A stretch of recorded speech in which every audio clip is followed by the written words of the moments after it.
What's up, everybody? Welcome to Make Things Tiny. My name is Mick, and today's video is all about tiny house insurance. Today I'm going to sit down and talk to Michael. Michael is the owner of Mac Insurance. It's a tiny house insurance agency here in the United States, one of the premier organizations doing really great things around tiny house insurance. So this is a really great video for those of you who are early in the process, because you can learn as much as possible about tiny home insurance, so you know who to reach out to, so you can reach out to them. And then also for those of you who have just bought your tiny house and don't know what to do, this is a great video for you as well. So before I get into the video, for those of you who are new to the channel, please take a second to subscribe. There's a subscribe button at the bottom of your screen. It helps me out a lot. It helps the community grow, helps the channel grow. And please don't forget to hit that notification bell so you find out when I drop new videos. I drop new videos every single week. So let's get into it. Let's talk about tiny house insurance.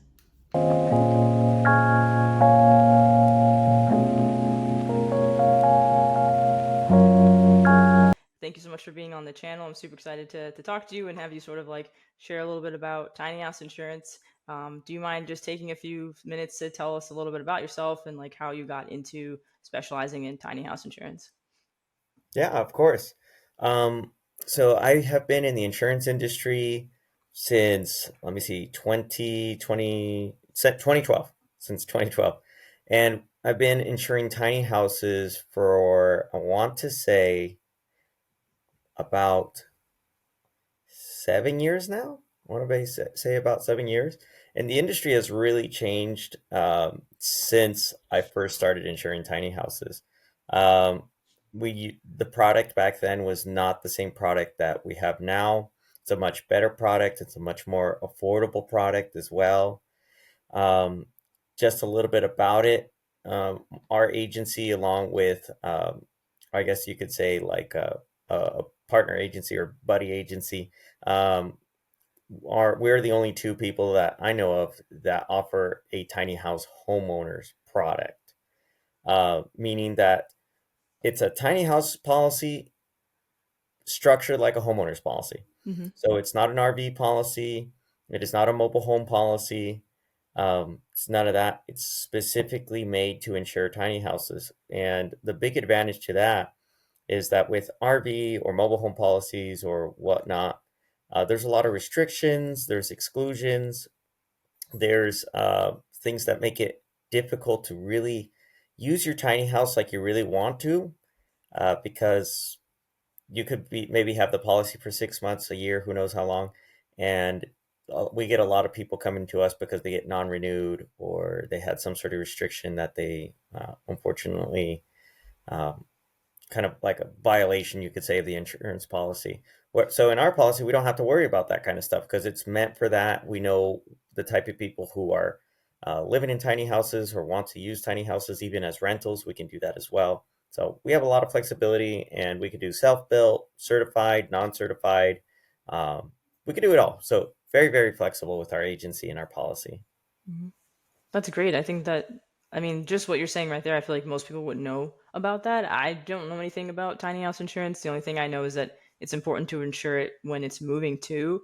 Mhm. You mentioned like RV insurance, like there's like a difference between like tiny house insurance and what people might traditionally get. Like if someone, like, do builders normally recommend that someone reach out to you guys and like find like a insurance company that's designated for tiny homes? Like what's the typical type of insurance that people get for their tiny house? Yeah, so that all depends. So, for example, not all tiny house builders build to an RV specification. Hmm. So that means that they can't get an RV policy even if they wanted to.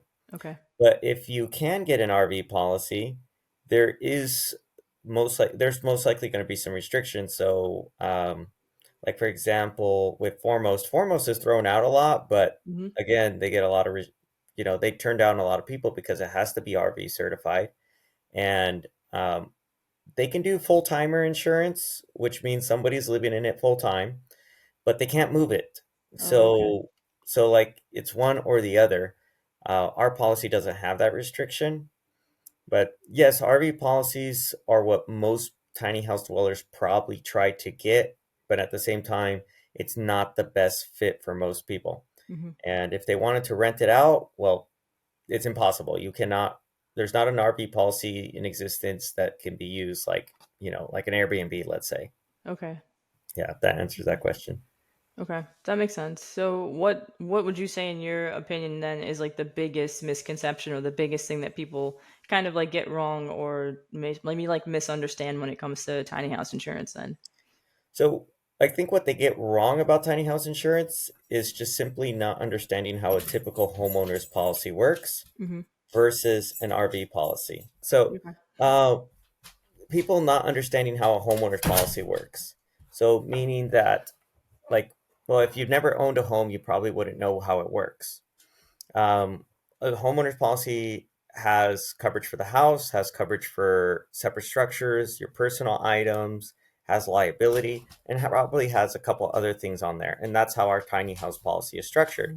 When you have an RV policy, it's not the same thing. You got the RV policy, you have some liability, but you don't have any separate structures. So if you have solar panels, that's not covered. Mm, okay. Um, if you have a shed, that's also not going to be covered. That's going to be a separate structure thing.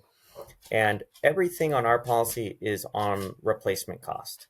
So, not actual cash value. Actual cash value is most likely going to be an RV policy, which means depreciation is going to be taken into consideration with actual cash value, which is huge. So, if you have a $100,000 tiny house and over 2, 3 years it depreciates, and let's say it's worth $80,000 now, if you have a claim and let's say it's a total loss and you have it insured for 100,000, you're not getting 100,000. Mm, You're getting the market value of it, which is going to be, let's say, 80,000 in that example. So you get 80,000. And if you want to buy another tiny house of similar size and quality, you're going to have to fork out an additional $20,000. So that can be really inconvenient for a lot of people. Uh, with our policy, because it's replacement cost, if you're insured for 100,000 and you're within the co-insurance, and the co-insurance just means that your replacement cost has to be accurate. So if you're within your co-insurance, you will get $100,000. So you get what you insure it for. So that's a huge difference. You don't need to have to come up with additional money unless inflation prices go up and whatnot. But for the most part, you will get what you insure the tiny house for. well, that sounds like a really big difference between like Huge especially if something difference. happens too and you have to pay that out of pocket. That's just a lot to think about and I think that sucks cuz you don't want like an unexpected cost like that. I think that's a big one if it can be prevented beforehand. And then I didn't even know that solar panels wouldn't be covered. I would assume since they're like attached to the tiny house that those would be covered on insurance too. So, yeah, I think there's just a ton that most people don't know because it's not the same process as when you insure your house and you get one policy. You don't have to get like a bunch. Do you have to get more than one policy? Like if someone was like gonna come to you, they call you up and they say, like what stage of the process like should they be looking for insurance? Like do they get the insurance before they buy the tiny house? Do they buy it first and then get the insurance? Like what would it be like if they came to you and asked you to insure their tiny house? Yeah, so it has to be completed, so it can't be in the middle of a build. Okay. It's just like a regular house. In order to insure a house, it has to be finished. So same way on our policy. Hmm. Um, so we can't insure something that hasn't been purchased or hasn't been built yet.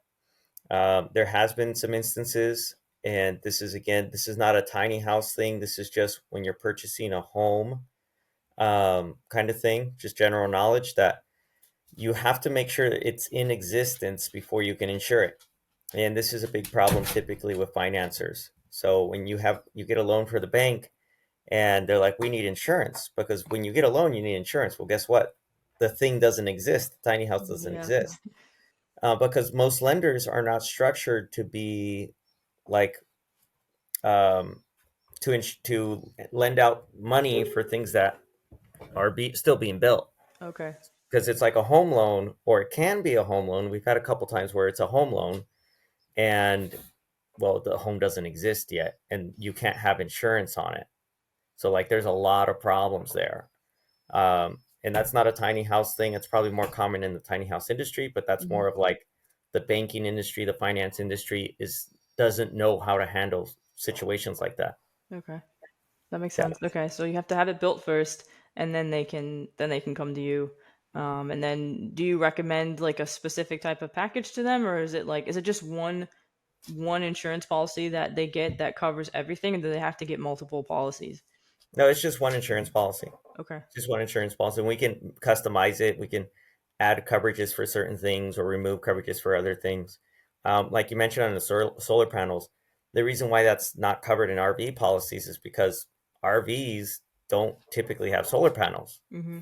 So it's like kind of trying to fit a triangle into a circle peg. Uh, is like if you have an RV policy that's been structured for probably tens and tens of years to be insured the traditional RV, and then a tiny house comes along with, that is totally, it's a different function. It's built different. It's, going to be used much differently. The RV policy is not adapted to that, Mm-hmm. Okay. if that makes sense. That makes a lot of sense. Do you think that, like, have you sort of faced any challenges on your end then, sort of like, as have you been doing this for 7 years, like in the time that you've been specializing in tiny house insurance, have there been any issues or challenges for you on like being this on the side of the one that's doing the insurance policies yourself? No, not any challenges that are like out of the ordinary. So, for example, it's more of like customer education. Mm-hmm. So when we first started insuring tiny houses, it was a lot of self-built people. So people trying to build it themselves, find a way to basically live more affordably. Mm-hmm. As the years have gone on, a lot of builders have gone into the market and they're like, we can build it for you and it can still be affordable. Right. Um, and so the demographic became people who are trying to self-build and save money to add people that have a little bit more money and can afford to purchase like a 40, 60, maybe even $80,000 tiny house, like cash. Mm-hmm. And so pretty straightforward. And then there's a third demographic that has come into the market. And those are people who are like they want to get really creative. So we got schoolies, we got Oh, right. like Yeah. trailer conversions, we got like Home Depot sheds that are converted to tiny houses or like miniature barns converted to tiny houses. And so people getting really really creative. But the thing is like, well, number one, um, like a trailer, like a semi trailer is like there's not an insurance policy out there in the first place that Mm-hmm. can insure a semi trailer that is not part of a business policy. Basically, if I own a trailer, I just happen to own one, and I want to insure it on some sort of personal policy, it does not exist, Oh, wow. Okay. much less to live in it. Oh, right. So, Yeah. and same with like these sheds that are meant to be going on people's properties as part of their homeowners Mm-hmm. policy, because typically, if you're buying a Home Depot shed, it's used as a storage shed, and that can be covered under homeowners policy under separate structures. There's not a standalone policy to insure a shed. So, and again, much less to live in it. So people are getting way too creative and not doing the research and trying to basically make anything to a tiny living situation, and it just doesn't work. Like Mm-hmm. it's not our policy is cannot insure something that's like too out of the ordinary. Right. So we can insure tiny houses on wheels, tiny houses on foundations, more of the traditional tiny house. I mean, RV or non-RV, self-built, that kind of stuff. We have a huge amount of flexibility. But when you have people trying to, you know, turn anything to a tiny house, it's like, no, that's too much. It's there's not enough of it to justify insuring it, Mm-hmm. because the way insurance works is that we need a lot of a particular type of risk to predict losses, and so we can put an insurance premium on it. If there's only like two, three, four Home Depot sheds in like the country, well, that's not worth insuring. There's no money for the insurance company, and one loss is going to be basically like they're going to be in the red. Right. It's not going to be justifiable. Mm-hmm. So yeah, so there's it's still insurance. Insurance, it's they got to make sure it's predictable and it's insurable, and and that they can still stay in business and kind of thing. Mhm. But yeah. No, that makes a lot of sense. I didn't think about that because there are a lot of different people are getting very creative with ways to live in, structures that maybe aren't seen as traditionally seen as structures you would live in. They're modifying things too. Mhm. Which brings up a great question though, like as the industry continues to change and we do see more and more people, buying sheds off of Amazon and doing these different things, do you think that the insurance industry has to adjust too, or do you think it'll just be like a gap where you'll have like a lot of people or a chunk of the population, this tiny house group, that don't have the ability to insure their what they're considering their homes? I think there will be a gap for a long time Hmm. because it's very untraditional. Hmm. So with tiny houses, I mean, there's thousands, if not tens of thousands of tiny houses now Yeah, that are similar. right. Like, That's they're true. all built on a trailer that's 8.5 feet wide, 16 to 28 feet long. Like, it's Hmm. predictable. We know what they're roughly going to look like. But a Home Depot shed, I mean, that can be like, I don't know, 8 by 12 or Yeah. 10 by 15. Like, it's going to be very, very different. And there's probably a lot of different brands, and there's no building code to them. That's Hmm. the thing. So it's not predictable. So I think there's going to be a gap for a very long time. And I don't see in the near future our tiny house program or any other program going to try to get into that market because it's just not big enough. Hmm. No, that's fair. I think that would be a lot to ask, especially with how few tiny house insurance options there are out there too. I think that makes a lot of sense. Which brings up the last question I have for you is what advice would you have for someone who, is buying a tiny house and knows nothing about tiny house insurance at all? What would you say to them? Talk to us. That's going to be honestly much easier because if you talk to, let's say, State Farm, Right. farmers, you Yeah. talk to a Progressive, Hmm. from my understanding, from what I know, and the understanding from people who have called our office, it's like they have no idea what I'm talking about. Is Right. mostly what I hear. It's like, or I talked to State Farm and they said they can do it, and then a few months later I got canceled. Hmm. It's like, well, yeah, because they think they can do it, but it's like, you know, they insure it as an RV, but they take a look at it, and if it looks like a duck and it quacks like a duck, um, it's probably a duck kind of thing. Yeah. So yeah, it's not an RV is what they basically say. No, that makes sense. No, Yeah.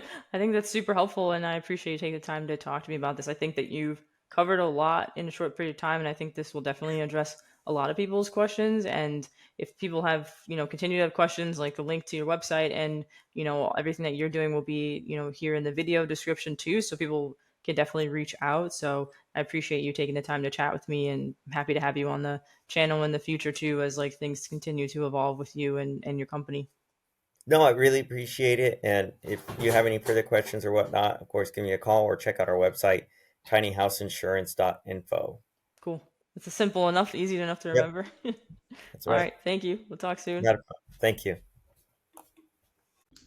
Okay, that was my conversation with Michael. I really appreciate Michael taking the time to talk to us about the process, to sort of like walk us through the differences between tiny home insurance, RV insurance, why you shouldn't go to some of the major insurance companies that you get ads for around, home insurance or car insurance and things like that. You really should go to a tiny home insurance expert. So please do take the time to check out their website. Link to the website in the video description. Check out their Instagram. Reach out to Michael directly to ask questions and learn more, and use them as your tiny house insurer once you finalize your build as well. So thank you so much for watching, and as always, if you're new to the channel, please take time to subscribe. We've got some really great interviews coming up. I'm going to talk to people who are creating tiny house communities, more people that live in tiny houses, more people who are building tiny houses as well too, more conversations around tiny homes as well. So continue to let me know what you want to see in the comments.